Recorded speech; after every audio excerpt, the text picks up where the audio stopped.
Hello everyone. हम February first week second week के around ये कंटेंट रिकॉर्ड कर रहे हैं और एज ऑफ नाउ दिसंबर 2025 तक हमारे पास काफ़ी सारी कंपनीज के रिजल्ट आ चुके हैं। मैं फेब्रुअरी तक का वेट कर रहा था ताकि हम ये कंटेंट पीस बना पाए, क्योंकि आज हम डिस्कस करना चाह रहे हैं कि कैसे हम क्वार्टरली रिजल्ट्स को एनालाइज कर सकते हैं, कैसे एक ओवरव्यू हम ले सकते हैं कि हाँ भाई, इंडिया में जो भी इंपॉर्टेंट इंपॉर्टेंट कंपनीज है, इंपॉर्टेंट सेक्टर्स है, उनका उनको एनालाइज कैसे कर सकते हैं from a quarterly result stand point of view. And at the very same time कैसे आप कुछ-कुछ स्क्रीनर्स बना सकते हैं ताकि आपको ऐसी कंपनियाँ फ़िल्टर आउट हो जाए जो बहुत अच्छा परफ़ॉर्म की।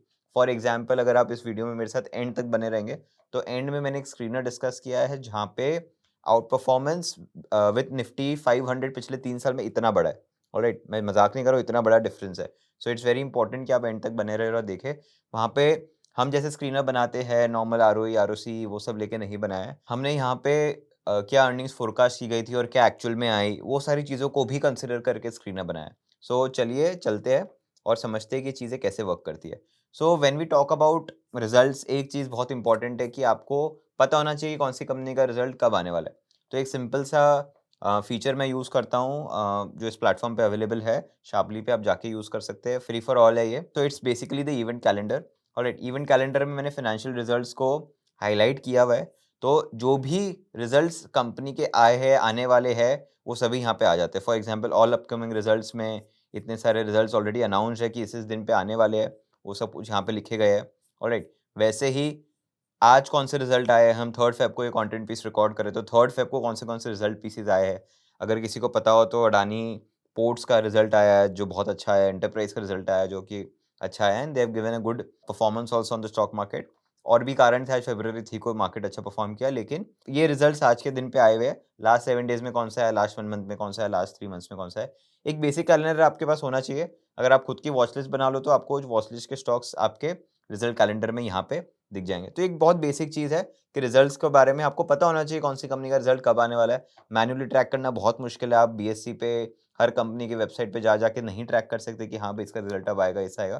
तो एक कैलेंडर होना आपके लिए बहुत इंपॉर्टेंट है। At the very same time एक ओवरव्यू होना आपके लिए बहुत इंपॉर्टेंट है। फॉर एग्जांपल, आप केवल लार्ज कैप इन्वेस्टर है, आप निफ्टी 50 में ही इन्वेस्ट करते हैं। तो निफ्टी 50 की जो कंपनियाँ हैं, 50 कंपनियाँ, उन 50 कंपनियों का रिजल्ट कैसा आ रहा है, वो जानना हो तो ये बहुत अच्छा अर्निंग्स ट्रैकर है हमारे पास। फॉर एग्जांपल, मैंने निफ्टी 50 हाइलाइट किया हुआ है। अब उसमें से 34 कंपनियों ने अपना रिजल्ट दे दिया है। There are 34 companies that have given their results.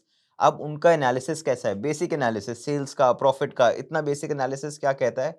So if we look at it, sales growth analysis कहता है कि भाई, ऑन अ कंसोलिडेटेड बेसिस, मैं कंसोलिडेटेड की ज़्यादा बात करूँगा, कि year on year growth revenue में 10.35% है इन 34 कंपनियों की, और क्वार्टर बेसिस पे 2.99% है।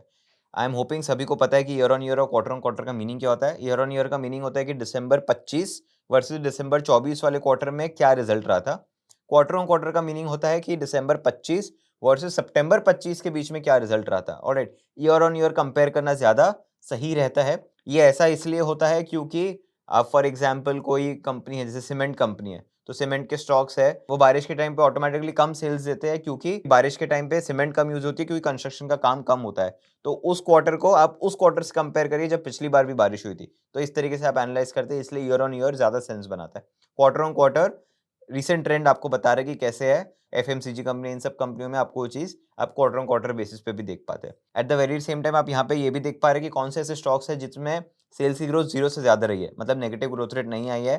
33 ऐसे स्टॉक है ईयर ऑन बेसिस पे जिन्होंने 0 से ज़्यादा ग्रोथ रेट दी है, एंड 29 स्टॉक्स ऐसे हैं जिन्होंने क्वार्टर ऑन क्वार्टर बेसिस पे 0 से ज़्यादा ग्रोथ रेट दी है। एंड लास्टली, वेरी इंपॉर्टेंट, कितने स्टॉक्स ऐसे हैं जिनका सेल्स ग्रोथ 10% से ज़्यादा था। ऑलराइट, 17 स्टॉक्स ऐसे जो ईयर ऑन ईयर बेसिस पे 10% से ज़्यादा ग्रो किए, और 6 स्टॉक्स ऐसे जो क्वार्टर ऑन क्वार्टर बेसिस पे से 10% से ज़्यादा ग्रो किए। अब इंपॉर्टेंट ये हो जाता है कि आपको समझना है कि ये आपके एक्सपेक्टेशन से कितना दूर था। ऑलराइट, अगर हम चाह रहे थे कि 50 कंपनियाँ जो निफ्टी में है, उनका year on year growth rate sales में 15-20% हो, और 10.5 पे अगर हम हैं अभी, which is a very poor sign. Alright, which is a very poor sign. तो ये चीज़ समझना बहुत ज़रूरी है। जैसे आप यहाँ पे सेल्स का एनालिसिस कर रहे हैं, उसी तरह से सेम तरीके से आपको पैट का भी एनालिसिस करना है। अगेन मैं कंसोलिडेटेड बेसिस पे करूँगा। कंसोलिडेटेड बेसिस पे अगर आप पैट देखेंगे तो स्टोरी और ज़्यादा खराब है विज़-अ-वी सेल्स। ऑलराइट, आप देखो कि ईयर ऑन ईयर बेसिस पे मीडियन ग्रोथ पैट में सिर्फ 2.81% है, क्वार्टर ऑन क्वार्टर बेसिस पे केवल 1.61% है। ऐसे स्टॉक्स जिनमें 0 से ज़्यादा ग्रोथ रेट है वो 18 है, ईयर ऑन ईयर बेसिस पे भी, क्वार्टर ऑन क्वार्टर बेसिस पे भी।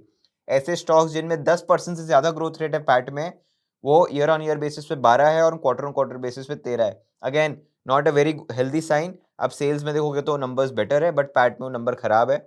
हम जनरली इतने बड़े इंडाइसेस को पैट के बेसिस पे इवैल्यूएट करते हैं, पैट के बेसिस पे वैल्यू करते हैं। हम पीई रेशियो देखते हैं निफ्टी 50 का, ना कि हम पीएस मल्टीपल देखते हैं। ऑलराइट, सो पैट में सेल्स का कन्वर्ट होना बहुत इंपॉर्टेंट हो जाता है, जो हमको यहाँ पे नहीं दिखाई दे रहा है। तो ये मैं एट अ ग्लांस निफ्टी 50 को देख पा रहा हूँ। अब आप चाहो तो यहाँ पे आप निफ्टी 50 से निफ्टी 100 कर सकते हो, जिसके 65 स्टॉक्स के रिजल्ट्स आ चुके हैं। आप निफ्टी 500 कर सकते हो, निफ्टी 500 की यूनिवर्स में से 292 स्टॉक्स के रिजल्ट आ चुके हैं। आप उसी तरह निफ्टी मिड कैप 50 कर सकते हो, जिसकी 30 कंपनियों के रिजल्ट आ चुके हैं।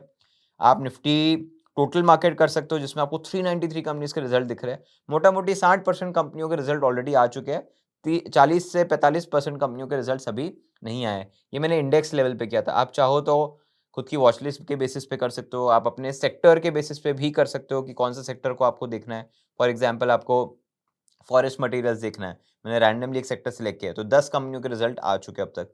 ऑलराइट, अगर आपको टेक्सटाइल्स देखना है तो 52 कंपनीज के रिजल्ट आ चुके हैं अब तक। ऑलराइट, देखो टेक्सटाइल्स में आपको काफ़ी म्यूटेड रिजल्ट दिख रहे हैं, बिकॉज हमारे एक्सपोर्ट्स पे टैरिफ लगा हुआ था। टेक्सटाइल्स में बहुत सारी ऐसी कंपनियां थी जो यूएस में, यूरोप में एक्सपोर्ट करती थी। दिसंबर में वो नंबर्स अच्छे नहीं है, क्योंकि टैरिफ से जूझ रही थी वो कंपनियां। प्रॉफिट में तो काफ़ी बड़ा हिट आया हुआ है। ऑलराइट, तो ये आपको चीज़ें स्टोरीज, ये जो स्टोरीज है वो आपको नंबर्स में ऐसे दिखने लग जाती है। वैसे ही आप इंडस्ट्री वाइज देख सकते हो, वैसे ही आप अपने वॉच लिस्ट वाइज देख सकते हो, वैसे ही आप सभी स्टॉक्स पे देख सकते हो कि भाई जो 4-5 हज़ार स्टॉक्स की यूनिवर्स है इंडिया में, उनमें से कितनी कंपनियों के रिजल्ट आ चुके हैं और कैसे आए हैं। ऑलराइट, ये बहुत ही इंपॉर्टेंट तरीका है टू सी कि sentiment in terms of results कहाँ हैं। अगर यहाँ पे आपको 20-20, 30-30% के ग्रोथ रेट नंबर्स दिख रहे हैं और मार्केट दिख रहा है कि 2-5% से ही बढ़ा हुआ है, देन इट शोज़ की बाइंग अपॉर्चुनिटी। बट ऐसा होता नहीं है, बहुत रेयरली ऐसा होता है। बट इससे आपको ये समझ में आता है कि मार्केट का एक्सपेक्टेशन रिजल्ट से क्या था और क्या आया है, which is not that very great. Likewise जैसे समरी जो आपने देखा, एक डिटेल्ड व्यू भी आप देख सकते हो कि आप फॉर एग्जांपल निफ्टी 50 का इंडेक्स में जाते हो, तो लास्ट 7 डेज़ में जो भी रिजल्ट आया है वो आपको सारे दिख रहे हैं यहाँ पे। एक समरी व्यू है जहाँ पे आपको year on year quarter comparison मिल रहा है और क्वार्टर ऑन क्वार्टर बेसिस पे भी क्वार्टर कंपैरिजन मिल रहा है, और आप देख पा रहे हो कि important line items from the PNL, उसके नंबर्स आपको यहाँ पे दिख जाए। तो इट इज़ वेरी इंपॉर्टेंट कि आप एक ब्रॉडर ओवरव्यू वैसे लो। ये आप शार्पली के प्लेटफॉर्म पे देख सकते हो, समझ सकते हो, और ये बहुत इंपॉर्टेंट हो जाता है कि अगर आप मार्केट में इन्वेस्ट कर रहे हो तो आपको मार्केट के बारे में इतना पता होना चाहिए कि रिजल्ट्स कैसे आ रहे हैं, ओवरऑल कंपनी के कौन से सेक्टर के आ रहे हैं। ये मैं इसलिए कह रहा हूँ क्योंकि बहुत बार ऐसा होता है कि रिजल्ट देख के आपको कभी-कभी ये भी पता चल जाता है कि कौन से सेक्टर में मूवमेंट ज़्यादा है, कौन सा सेक्टर शायद यहाँ से अच्छा परफॉर्म कर सकता है। सो वो इन्फॉर्मेशन भी आपको रिजल्ट से मिल जाती है। मान लीजिए कि रिजल्ट अगर आप रेगुलरली ट्रैक कर रहे हैं, तो पहले ही ऐसा क्वार्टर है जिस इंडस्ट्री में टेलविंड आई है और उस पर्टिकुलर इंडस्ट्री की कंपनी ने बहुत अच्छा रिजल्ट दे दिया। अब यहाँ से तो उसका शेयर प्राइस इंक्रीज होना स्टार्ट होगा, सो इट्स वेरी इंपॉर्टेंट कि आप उसको पकड़ लो वहीं पे ही। सो रिजल्ट देखना बहुत इंपॉर्टेंट हो जाता है। अब रिजल्ट आप देख रहे हो, एनालिसिस आप बढ़िया कर रहे हो, इट्स वेरी इंपॉर्टेंट कि आप खुद की भी एक यूनिवर्स बनाओ in terms of results analysis. तो हम लोग प्रॉपर स्कैनर्स बना सकते हैं इसके लिए, जो हमने बार-बार बनाए हैं। So sharply is one such platform जहाँ पे मैं बहुत बार स्कैनर्स बनाता हूँ और आपके लिए बना के रेडी रखता हूँ। सो 2 स्कैनर्स मैंने बनाए हैं यहाँ पे, ऑलराइट। वी कैन सी कि what are the parameters, what are the metrics, मैं उसका रैशनल आपके साथ डिस्कस करूँगा। कुछ पैरामीटर्स रैशनल्स के बारे में आप पढ़ सकते हैं, वो भी मैं आपके साथ डिस्कस करूँगा कि कैसे कर सकते हैं। तो हम पहले स्कैनर पे आते हैं। इस स्कैनर का नाम है स्ट्रॉन्ग क्वार्टरली रिजल्ट्स। ये हमने शार्पली की टीम के साथ कोलैबोरेट करके बनाया था। तो हमने एक स्ट्रॉन्ग स्क्रीनर बनाया है यहाँ पे, जहाँ पे हमने 2-3 चीज़ें इंपॉर्टेंट ली है। पहला, हम एकदम छोटी कंपनियों में नहीं जा रहे हैं, तो हमने मार्केट कैप 500 करोड़ से ज़्यादा लिया है, ऑलराइट। हमने sales growth year on year basis पे 10% से ज़्यादा ली है, एंड प्रॉफिट ग्रोथ भी ईयर ऑन ईयर बेसिस पे 10% से ज़्यादा ली है। मतलब दिसंबर 2025 में जो भी सेल्स आ रही है या फिर जो भी प्रॉफिट आ रहा है, वो दिसंबर 2024 के क्वार्टर के सेल्स और प्रॉफिट से 10% ज़्यादा हो, ये मेरी कंडीशन है, alright. And at the very same time एक छोटी सी कंडीशन मैंने और लगाई है कि भाई दिसंबर 25 वर्सेस सितंबर 25 में 0% से ग्रोथ से ज़्यादा ग्रोथ रेट मुझे मिल जाए, तो मैंने सेल्स और प्रॉफिट पे भी ये नंबर लगाया हुआ है। अब साथ ही साथ मुझे ऐसा चाहिए कि भाई ये स्टॉक पूरा का पूरा भाग ना गया हो, ऑलराइट। स्टॉक में एकदम तगड़ा रनअप नहीं आ गया हो। तो मैंने एक सीधा-सीधा रूल लगाया कि भाई जो भी स्टॉक का 52 वीक हाई था, उसकी 15% बिलो की रेंज में मुझे स्टॉक मिल जाना चाहिए। फॉर एग्जांपल स्टॉक का 52 वीक हाई 100 था, तो मुझे 85 टू 100 के बीच में स्टॉक मिल जाना चाहिए, उससे ज़्यादा नहीं गिरा होना चाहिए, ताकि मेरे को थोड़ा मोमेंटम वाला प्ले भी यहाँ पे मिल जाए। इस तरीके से हमने ये स्क्रीनर बनाया है, बहुत ही सिंपल है, बहुत ही सरल है। आप इसमें से ऑटोमैटिकली जो कंपनी अच्छा रिजल्ट नहीं दे रही है, वो आप स्कैन आउट कर लोगे, स्क्रीन आउट कर लोगे और आपके पास ठीक कंपनियाँ बचेगी। अगर आप चाहो तो इसको बैक टेस्ट भी कर सकते हो, बैक टेस्टेड रिजल्ट्स आपके सामने हैं। पोर्टफोलियो में आपने अगर 1 लाख रुपए डाले होते तो वो 169 बनते और अगर आपने बेंचमार्क में डाले होते व्हिच इज़ निफ्टी 500 तो 147 बनते। ये पिछले 3 साल के रिटर्न्स है, ऑलराइट, उसके बेसिस पे ये हमने निकाला है। आप चाहो तो चेंजेस कर सकते हो, अगर आपको बैक टेस्टिंग पैरामीटर्स में कुछ चेंजेस करना है तो आप डेफिनिटली जाके कर सकते हो। This was one of the screeners which I was talking to you about. अब मैंने वीडियो के स्टार्ट में आपसे जो प्रॉमिस किया था कि मैं आपको एक और स्कैनर दूँगा जहाँ पे मैं ऐसी चीज़ें डिस्कस करूँगा तो जो जनरली हम लोग स्कैनर्स में नहीं किए आज तक या किसी और ने भी नहीं किया है। और हम उसमें एनालिस्ट का फोरकास्ट ये सारी चीज़ें भी कंसिडर करेंगे which is this particular screener जहाँ जिसका नाम हमने दिया है earning surprise which is very good. Alright, earning surprise which is very good. 2 he parameter डाले हैं इसमें लेकिन शानदार रिजल्ट्स दे रहा है। ऑलराइट, 2 ही पैरामीटर डाले लेकिन शानदार रिजल्ट दे रहा है। फॉर एग्जांपल हमने पहला पैरामीटर डाला है अर्निंग सरप्राइज़ ग्रेटर देन 5%। इसका मतलब क्या होता है? अब आप अगर मार्केट्स में हो, अगर आप मार्केट्स में स्टार्ट ही किए हो, तो आप बहुत बार देखते होंगे कि दिसंबर 25 आने वाला है, क्वार्टर फिनिश हुआ है। जनवरी में बहुत सारे एनालिस्ट अपना अनुमान लगाते हैं कि ये टीसीएस का इतना सेल्स होना चाहिए, रिलायंस का इतना प्रॉफिट होना चाहिए, ठीक है? So and so fourth. सारे एनालिस्ट का हर एक कंपनी की तरफ बहुत बड़ा व्यू पॉइंट बनता है और वो सारे एनालिस्ट का जो भी इन्फॉर्मेशन हमारे पास शार्पली पे अवेलेबल है, वो हम मीडियन लेते हैं। ऑलराइट, से फॉर एग्जांपल हमारे पास 20 एनालिस्ट का फोरकास्ट था कि इस क्वार्टर में इस पर्टिकुलर कंपनी का ₹100 का प्रॉफिट आएगा या ₹100 का ईपीएस आएगा फॉर दैट मैटर। तो अगर 105 या उससे ज़्यादा आ गया, ऑलराइट, तो हम उस कंपनी को इस स्क्रीनर में लेंगे। तो हम उन सभी 10 के 10 या 100 के 100 एनालिस्ट जितने भी एनालिस्ट हमारे पास है, उनका एक मीडियन नंबर लेते हैं। वो मीडियन नंबर मान लेते हैं 100 है। अगर नंबर 105 या 5 से ज़्यादा आया क्योंकि हमने 5% का क्राइटेरिया डाला है, तो वो स्टॉक हमारे इस फ़िल्टर में आ जाएगा। सेकंड जो हमने बहुत इंपॉर्टेंट चीज़ ली है that is earnings grade 3 months is greater than 5%। अब इसका मीनिंग क्या होता है कि फॉर एग्ज़ाम्पल हम जैसे आज के टाइम खड़े हैं, अब रिज़ल्ट आ चुका है, ऑलराइट। रिज़ल्ट आने के बाद जो एनालिस्ट है वो नेक्स्ट 12 मंथ्स का प्रोजेक्शन करते हैं कि भाई नेक्स्ट 12 मंथ्स में इसके इतना प्रॉफिट आएगा, ऑलराइट। तो मैं से फॉर एग्ज़ाम्पल दिसंबर 25 का रिज़ल्ट आने के बाद नेक्स्ट 12 महीने का प्रोजेक्शन कर रहा हूँ कि दिसंबर 26 तक ये कंपनी है जो है वो ₹200 का ईपीएस करेगी, ऑलराइट। तो ये मेरा एस्टिमेट है नेक्स्ट 1 ईयर के लिए, नेक्स्ट 12 मंथ्स के लिए रादर। जब सितंबर 2025 का रिजल्ट आया होगा, उस समय भी ये फोरकास्ट बनाया गया होगा कि अक्टूबर 25 में से फॉर एग्जांपल रिजल्ट आया है कि अब सितंबर 2025 से लेके नेक्स्ट सितंबर 2026 तक इसका इतना 12 मंथ्स का प्रॉफिट होगा या इतना इसका 12 मंथ्स का ईपीएस होगा। इस केस में हम ईपीएस यूज़ कर रहे हैं, तो हम ईपीएस की बात करेंगे।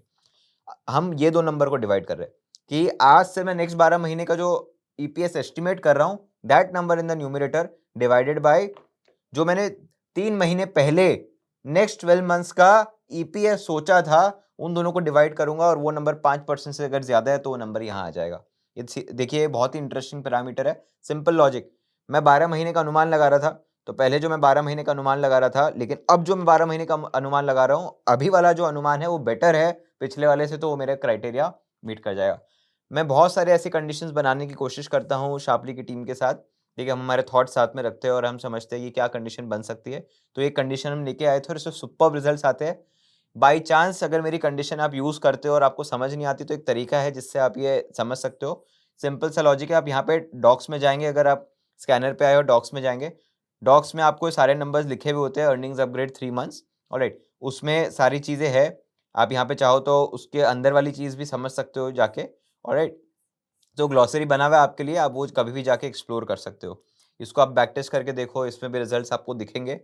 बैक टेस्ट रिजल्ट्स तो सब कहते हैं कि चलो पुरानी चीज़ पे हम डेटा रन कर रहे हैं तो बहुत बढ़िया रिजल्ट आता है। बट इट्स वेरी इंपॉर्टेंट कि अगर हम कोई स्ट्रैटेजी बना रहे हैं वो भी फंडामेंटल बेसिस पे, तो हम उसको बैक टेस्ट रन करें और उसका परफॉर्मेंस देखें। तो आप देखो यहाँ पे performance has been brilliant, alright. 1 crore का पोर्टफोलियो 2 करोड़ हो गया है हमारे पोर्टफोलियो में इन द लास्ट 3 इयर्स और बेंचमार्क करीबन-करीबन 1.5 लाख ही हुआ है। So the idea is very simple. मैं यहाँ पे आपको ये नहीं बोल रहा हूँ कि आप ये स्कैनर के बेसिस पे इन्वेस्ट करने लग जाओ, 3-3 साल, 5-5 साल का होल्डिंग रखो। इट्स फॉर फ्री, आप जैसे चाहे जैसे यूज़ कर सकते हो। माय आइडिया इज़ कि आप जब एनालिसिस करो, जब आप अपने स्टॉक्स निकालो, तो कुछ सर्टेन फ़िल्ट्रेशन रखो भाई कि इतना स्टॉक में इतना रिटर्न आएगा, इतना आरओई आएगा, इतना सेल्स आएगा, इतना प्रॉफिट आएगा, तो मैं उसको कंसिडर करूँगा। अर्निंग्स रिलायंस में इतनी सोची गई थी, लेकिन इतनी आई, तो मेरे लिए इन्वेस्टेबल हो गया। ऑलराइट, वो मोमेंटम किक करता है जब ऐसा सरप्राइज़ आता है, positive surprise. So it's very important कि आप ये सारी चीज़ें एनालाइज़ करो। अब मैंने आज टोटली 4 चीज़ें डिस्कस की। ऑलराइट, मैंने कैलेंडर डिस्कस किया, मैंने ओवर अ ग्लांस कैसे क्वार्टरली रिजल्ट्स दिख सकते हैं, वो डिस्कस किया, और मैंने आपके साथ 2 स्कैनर्स डिस्कस किए। इन चारों का लिंक आपको डिस्क्रिप्शन में मिल जाएगा। आप जाके देख सकते हैं, चेक कर सकते हैं। कुछ-कुछ चीज़ें यहाँ पे फ्री है, कुछ-कुछ चीज़ें पेड है।